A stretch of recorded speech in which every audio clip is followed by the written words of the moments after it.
Eisha Armstrong is the co-founder and executive chairman of Vectorus, where she works with B2B companies to productize their services.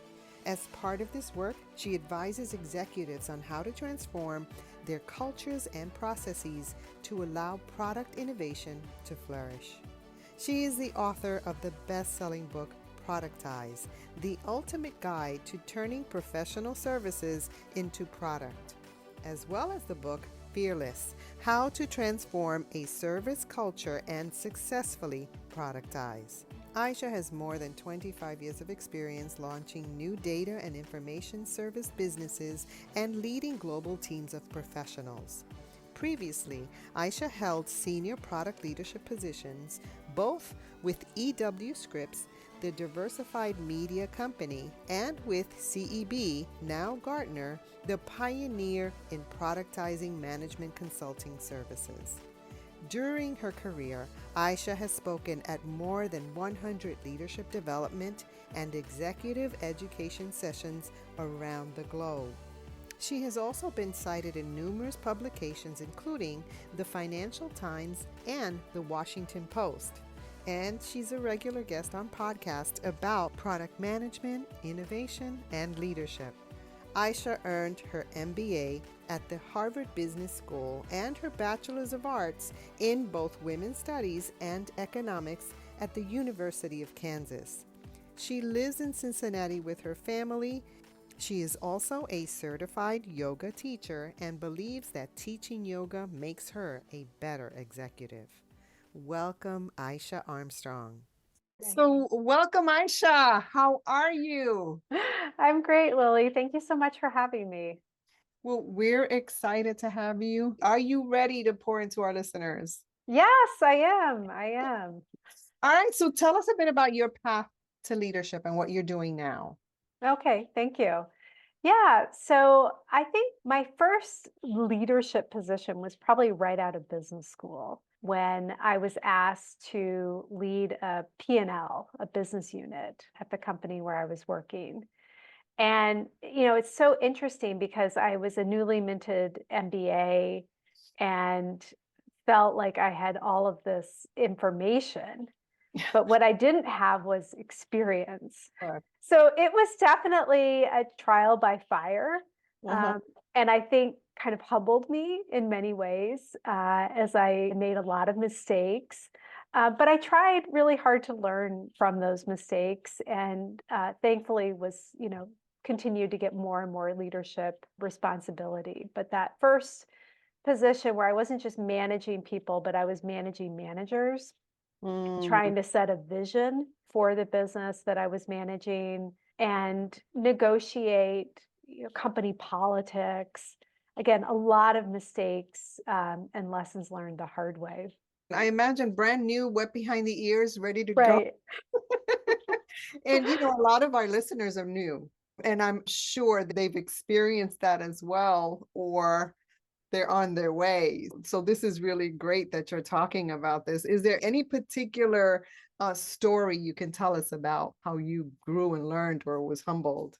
Yeah. So I think I learned that I don't like conflict and that I avoid conflict. And that probably, is rooted in my childhood and the family that I grew up in.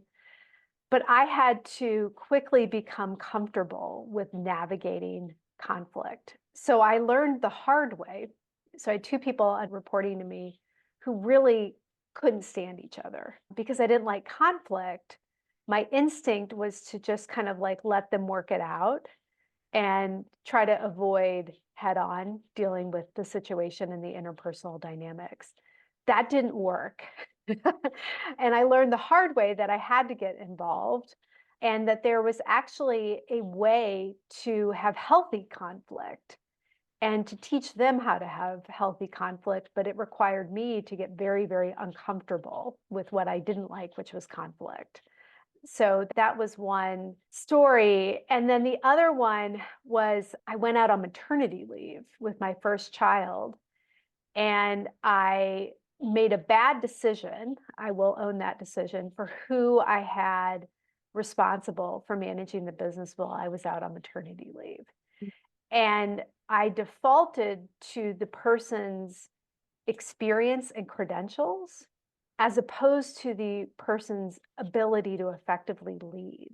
It doesn't sound so lucky now, but at the time I was lucky I got 4 months maternity leave.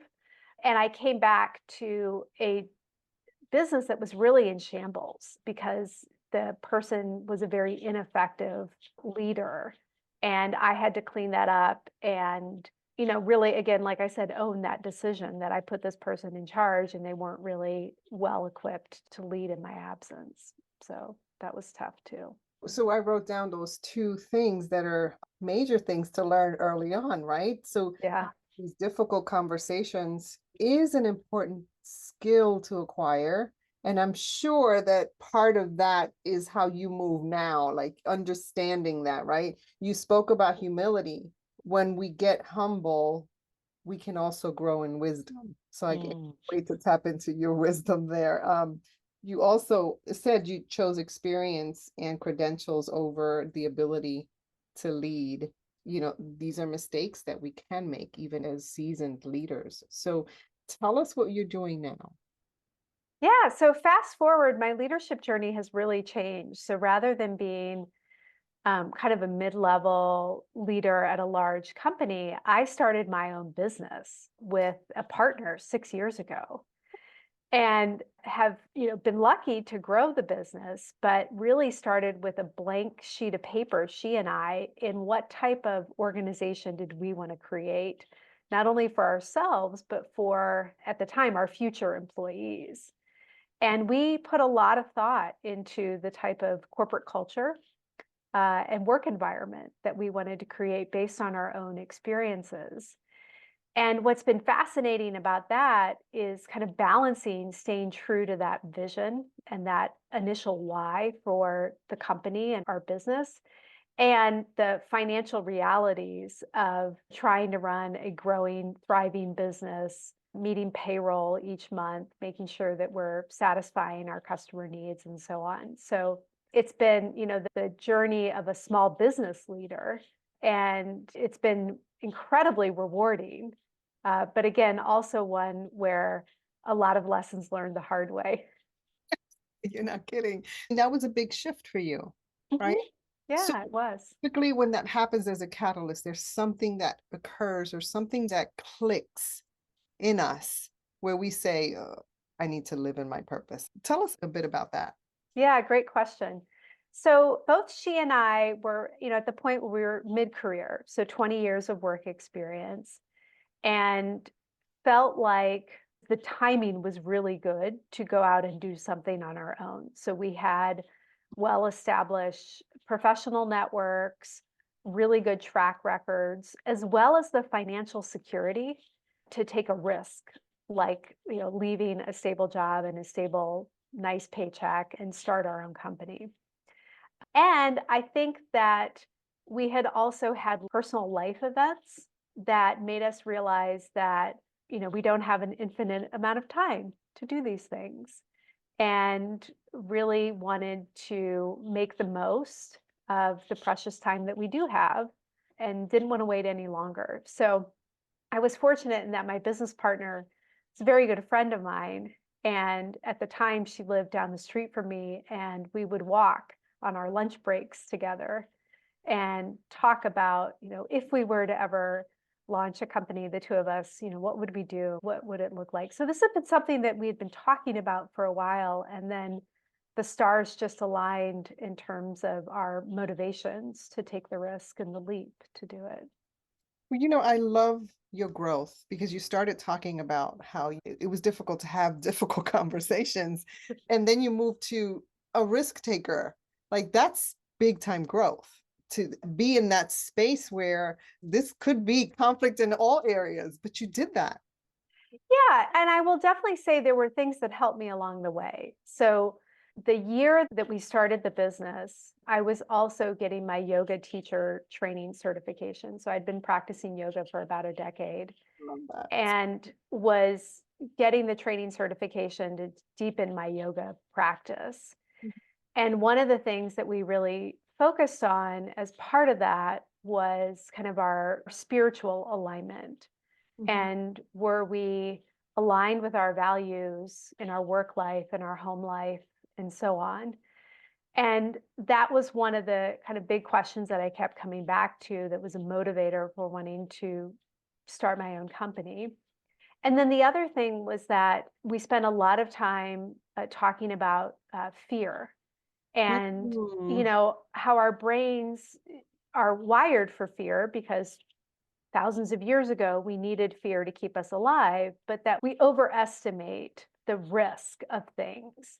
And we don't spend enough time thinking about, the positives. Yeah. So we spend time thinking about like what could go wrong rather than what could go right. And it really, that mind body practice of yoga and kind of deepening my yoga practice gave me the confidence to move through that fear, push through that fear, and start the company as well. So I think that mind body practice really helped me. I love it. It's interesting every time someone mentions fear, and fear is something that we do need to talk a lot more about because it's in us, even as leaders, even as seasoned leaders, it pops its ugly head up. Every time I look at fear, I always look at perfect love drives out fear. So it could be love of self. I love myself enough to confront this situation because I see what could go right. And I want that for me, or I want it for someone else. And so I'm always looking at where is it that I need to grow in love? That's a woo woo thing for some people in organizations and culture. But I always bring it. I always talk about love and connection to people and love of self, which is super, super important. So I'm excited to learn about your organization where I can connect with you. And I heard that you wrote a book as well. So tell us more about that. Yeah. So building off of what you were just talking about with fear, my company, it's called Vectorous. We help organizations primarily who are services organizations, so who've historically made their money through people and trading time for money. Mhm. And we help them think about how can they productize their services. So how can they standardize what they're doing, price it, package it in a more standardized way, and perhaps even tech enable it so it doesn't require as much human time to deliver. So the first book that we wrote talks about our methodology that we use with our clients to do this, and it's called Productize. Is that something you coined? I mean, is that a word? I I I think love it's a it. made up word. I mean, other people were using it before we used it, but we've certainly talked a lot about it. And I think if you Google it, we're still the first thing that comes up. But no, I Okay. was not the first one to I coin like that. that word. I Thank like that. you. And then what we found, Lily, was that this wasn't about, teaching organizations, more about technology or how to create a really good innovation process, how to do lean product or agile or things like that. What we found was really at the root cause of why this is so hard to do was fear. And so the second book that we wrote is called Fearless. And it's so interesting. You were talking about the way to work through fear is perfect love. We wrote this book called Fearless, and it's all about the culture change that you need to make in order to successfully transform your business. And I wanted to use the word love, but I was concerned that people would think it was too woo woo. So that fear and being fearless and kind of working through fear is something that we end up talking a lot about with clients, usually not, in the first conversation, Right, but right. once we dig into, okay, what's been so hard about productizing your services? What's been so hard about, new innovation at your firm? Fear is one of the things that commonly pops up. Wow. So you go deep. You get to the thing, right? I didn't intend to. So, I'm not a behavioral economist. I'm certainly not an organizational psychologist, but it just kept coming up, company after company, like, why is this so hard? And it's because they're afraid of cannibalizing their services revenue, or, they've been defining their professional worth and value their entire life by their expertise and their network. And so to take that and productize it can be really threatening to how somebody sees their worth and their value. They're so afraid of showing a client something that isn't perfect, something like a half-baked idea. Well, the only way that you innovate is by getting a lot of ideas out there and experimenting. And if Right. you're holding yourself to perfectionistic standards, you're not going to be comfortable experimenting, and certainly not quickly. So talking about fear ends up being something that we do with a lot of our clients, even though that wasn't our original intention. Isn't that interesting? So, organizations are made up of people. People are deep.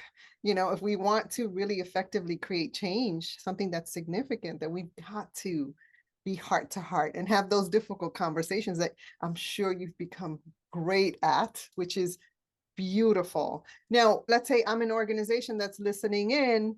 I'm excited. I want to learn more about what you do and how can you help me. So how can I connect with you and what would be the first steps that I should take? Oh, great. Yeah, good question. So we have a website. It's vectoris.com. That's vecteris.com. I'm also on LinkedIn and love to get connection requests. But usually the first step we do is to try to understand what are their goals.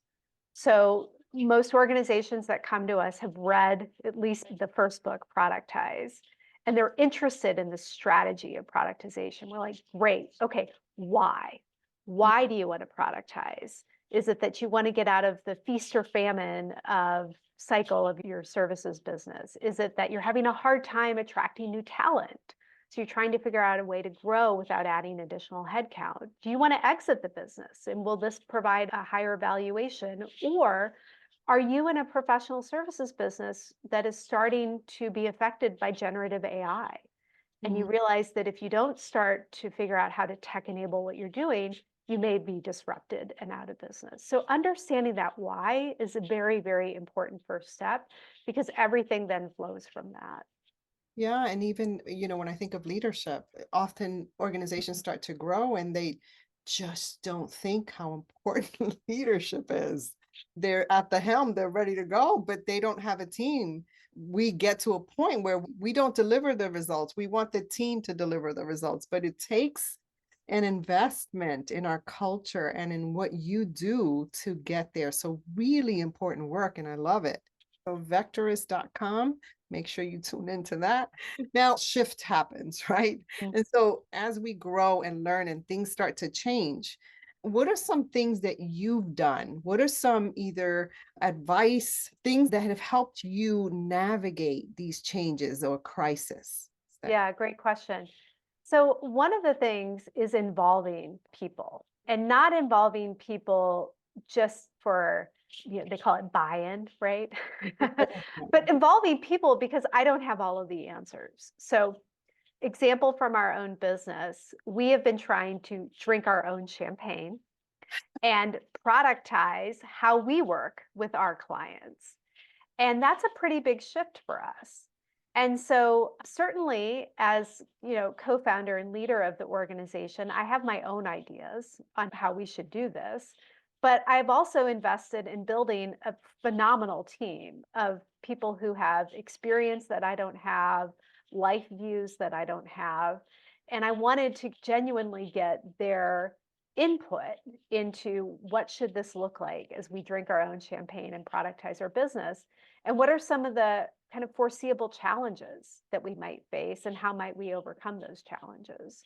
So trying to make that as much of a conversation with my team, and not just kind of having them give input, but then having them own their ideas. So for example, one of the things that we've been working on is how do we create opportunities for companies who are productizing to talk to other leaders who've gone through this themselves and ask them questions. Mhm. And there are a lot of different ways that you could do that. You could have, conferences, you could have webinars, you could do kind of recorded interviews. And one of our coaches on our team, she saw another business do office hours. And she was like, oh, this is how we could do it. We could advertise that we're having these office hours and set them up, schedule them for, certain times, let all of our clients know, and then they can opt in to whether or not they want to come and ask questions of the person who's going to be at the office hours. I was like, great, okay, I love this idea. You get to own it. So I not just her giving me input, but then her getting to run with it and implement it. I love what you said, drinking your own champagne. It's the, newfangled version of walking your talk, right? Yeah. There's integrity in that. And there's so much power. I love that you do that, that you work through it, that you make sure that you're productizing. That's powerful. Now, Aisha, as a lifelong learner, what are you learning right now? Oh, so lots about generative AI. So this is an area that hopefully everybody knows, like exploding every day, things are changing and there are new tools that are coming on the market. And certainly because we work primarily with professional services firms, so law firms, accounting firms, architecture, engineering, marketing, consulting, so on, they are all kind of in a panic right now about how generative AI is going to disrupt their businesses.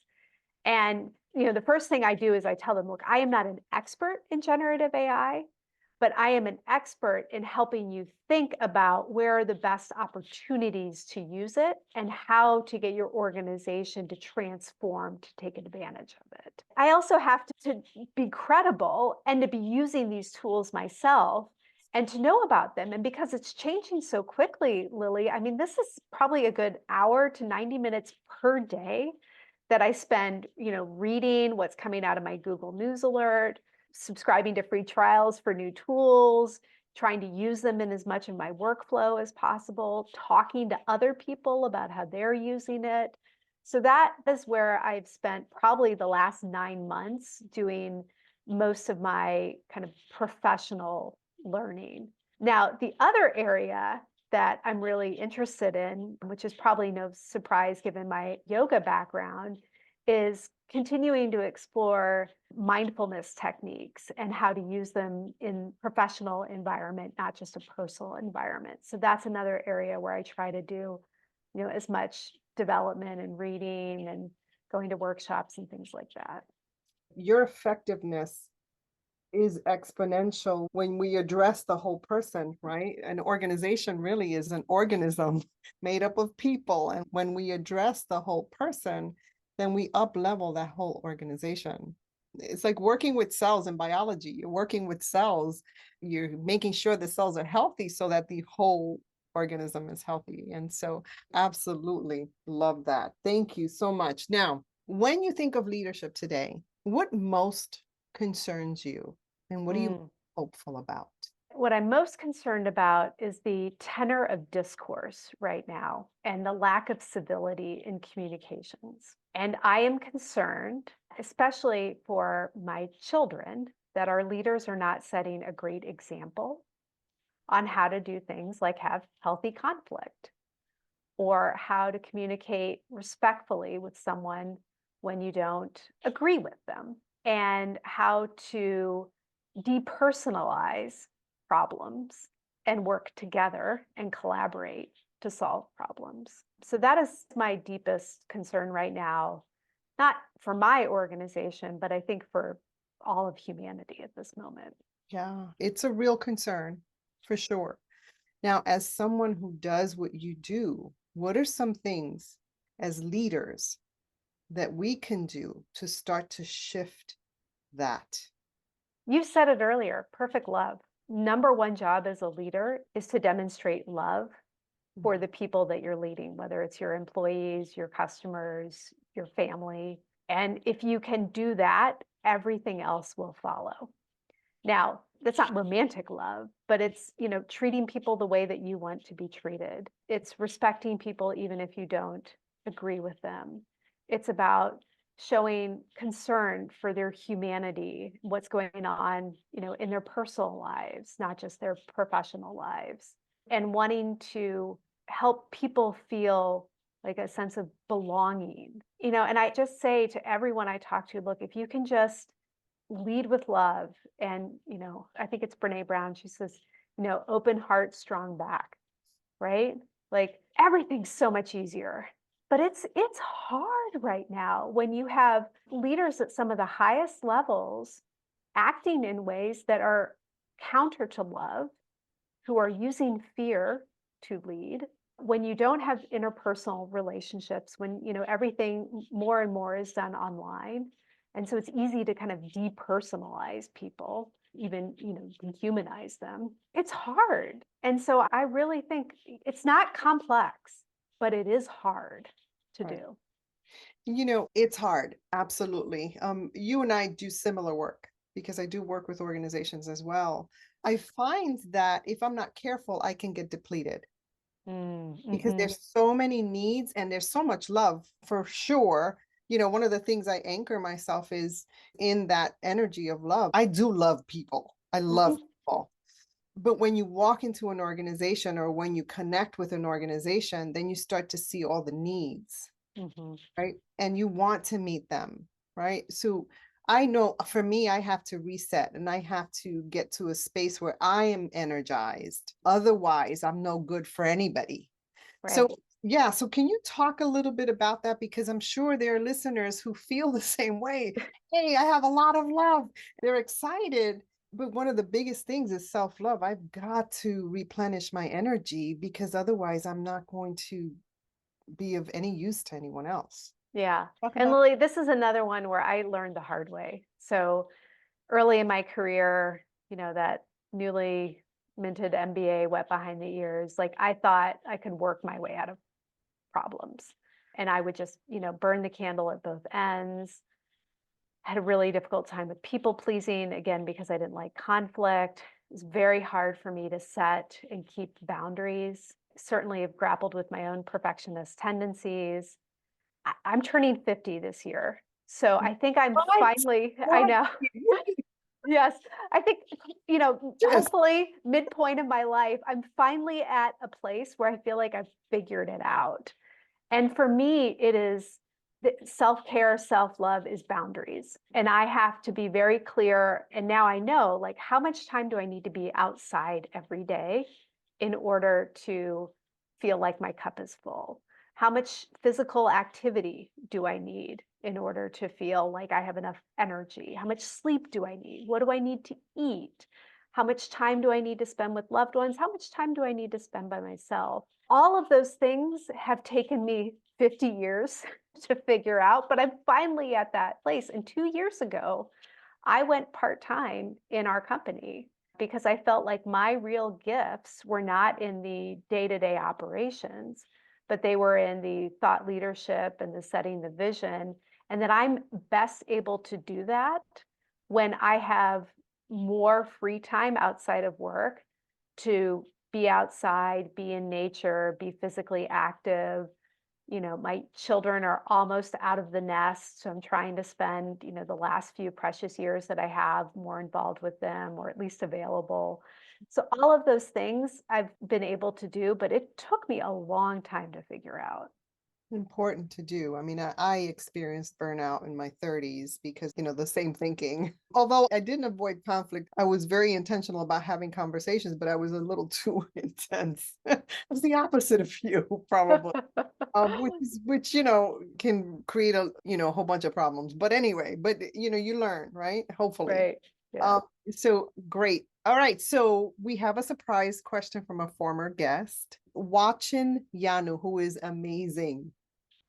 She wants to know, what is one leadership failure that turned out to be the biggest lesson for you? Yeah, I mean, besides the ones that I've already mentioned, I think underestimating what people will give you if you ask for it. Mm, And this is a lesson I had to learn a couple of times.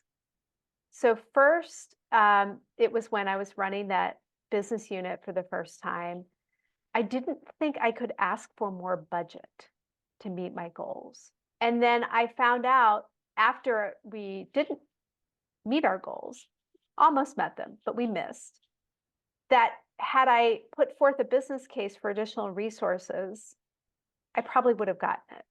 mm, And then right before I started my company, I had a job with a large Fortune 500 company leading a data analytics business for them. And I went in to resign because I was going to start my company. And they asked me what I was going to do. And I told them, and they said, "Oh, can we be your first client?" And I didn't even think that that was an option. And, it's just, I don't know if this is a woman thing or what, but I always end up being surprised that, like, oh, if I had just asked for something or thought bigger, I probably could have gotten it. And And that, clear, right, about what you need. yeah, We don't get because we don't ask. right. Or we don't think big enough. Mm, Like we think too small. And yeah. that's something I'm still working on. Is like, how can I think even bigger? And one of our advisors, she's like, rather than talking about how can you grow at 20%, what would it take to 10x your business? And I'm just like, oh my gosh, right? But that's a really good question. And I feel like it's that type of boldness and then asking for it Mm, is something I'm still working on. beautiful. I think a whole bunch of us are working on that. Yeah. Thank you. All right. So, as a listener of this podcast, what's a question that you would like a future leadership guest to respond to? Like, what are you curious about? I always want to know what people are reading. I'm a big reader, so I'd love to know, and not just what they're reading, but what have they read recently that has really changed how they act? And that is a question, because I'm always looking for good book recommendations. You value time, so do I. I only want to read the recommended books. Yes. That makes sense. All right. So, is there anything else you'd like to share with our listeners? Again, I love to connect with people on LinkedIn. So Eisha Armstrong, feel free to send me a LinkedIn request. And yeah, this has just been such a great conversation, Lily. Thank you so much for having me. I will make sure to connect on LinkedIn. And we have so many things in common. Oh my goodness, we can talk for hours. But we'll close here. Eisha, I want to thank you so much for adding value to me and to our listeners. You're wonderful. It's easy to love you. Oh, thank you. And I wish you the best. Oh, thank you for having me.